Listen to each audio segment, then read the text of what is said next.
And I think, if I recall rightly, you were arguing very strongly throughout 2002 to the White House that making progress on this problem, as you say, it wasn't a question of a trade-off. It was because achieving progress on this was going to make a huge difference to opinion in the region, to the reactions in the region, to the reactions in the Muslim world, if it came to the point where you had to take military action against Iraq. So as you've just said, these two things were linked together. But yes, the Americans were not able to see the logic of this in the same way. Well, it was a debate that continued, and I think you've got a point, actually, Sir Roderick. I think that they never. This is something I think is different with the American system now, and I think was different actually at the end of President Bush's time. In fact, I mean, the reason he launched the Annapolis peace process was because of this. But I think there was a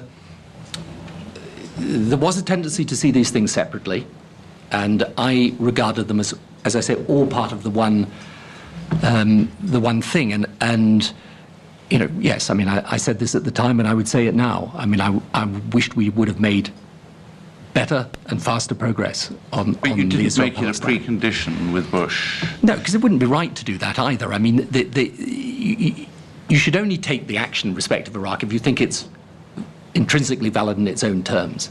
Having said that, as I say, my whole construct was to get as broad a coalition as possible. And I thought if we managed to get the peace process really pushing forward, we were more likely to get a broader and deeper coalition. But surely you must have said to him, look, this thing's only really going to have a chance of working well if we can make this progress down the Arab-Israel track before we get there. Well, I was certainly saying to him, I think this is vital, and I think this was, you could describe me as a broken record through that period. And actually after September the 11th, I think that straight after September the 11th, again in the statement to the House of Commons, in the speech I made to my party conference in the end of September 2001, I had and I have a view.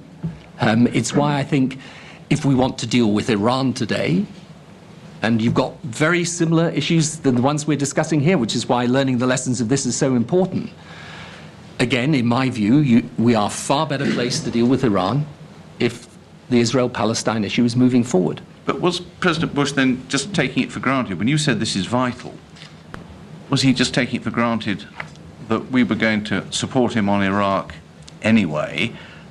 We were beginning now to join them in military planning. You'd said you were going to stand shoulder to shoulder with him. And so we would be there anyway, even if he didn't push hard and get the progress that you were asking for on the Arab-Israel question. Well, when you say we would have been there anyway, I mean, we were wanting to go down this UN route, and I think if we hadn't gone down the UN route, it would have been very difficult indeed. However, in respect of the Israel-Palestine issue, it's there and in the record as to how important I thought it was.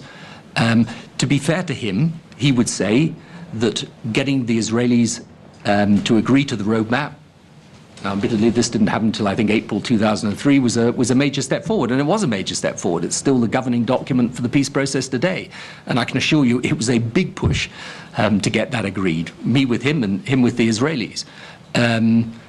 But there was also, as I say, the Intifada was going on, the Intifada being the uprising on the Palestinian side. So Israel was, it was a difficult situation. Israel was losing a lot of people in terrorist attacks. There were retaliation against the Palestinians. There was and this was inflaming, obviously inflaming emotions in the region. So when it actually came to the time that the coalition took action,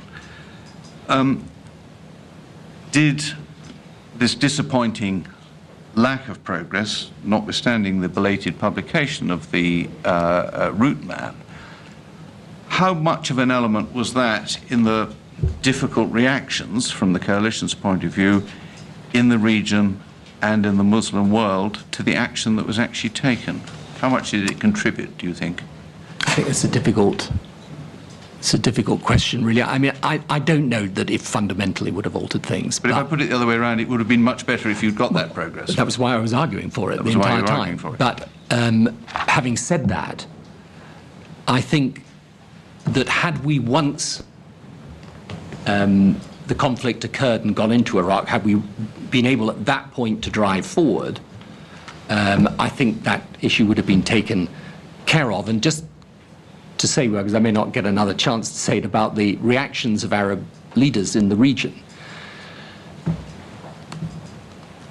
most of them were glad to see the back of Saddam. Now, what they worried about was the consequences of doing so, but there was no great support. In fact, when, as he is now, King Abdullah of Saudi Arabia, when he was then the Crown Prince and launched the Arab Peace Initiative in 2002, I think Saddam was the one leader to come out and denounce him. He paid money to the families of Palestinian suicide bombers. I mean, he was a menace on the Middle East peace process too. But having said all of that, yes, of course, it would have been better if we'd had the Middle East peace process moving forward. The only thing I say in defense of President Bush was that it was a very difficult moment in that process. You know, if you were trying to do it today, it would be a lot easier than 2002, right in the middle of the Intifada. But it was pretty disappointing to you that we couldn't push that one further down the road. I was always disappointed and frustrated on this. Okay. Yeah. I think I should... Well, I think this is probably the right moment to take a break. If we break now, maybe come back at just about 5 past, if that suits you. Good. Thank you.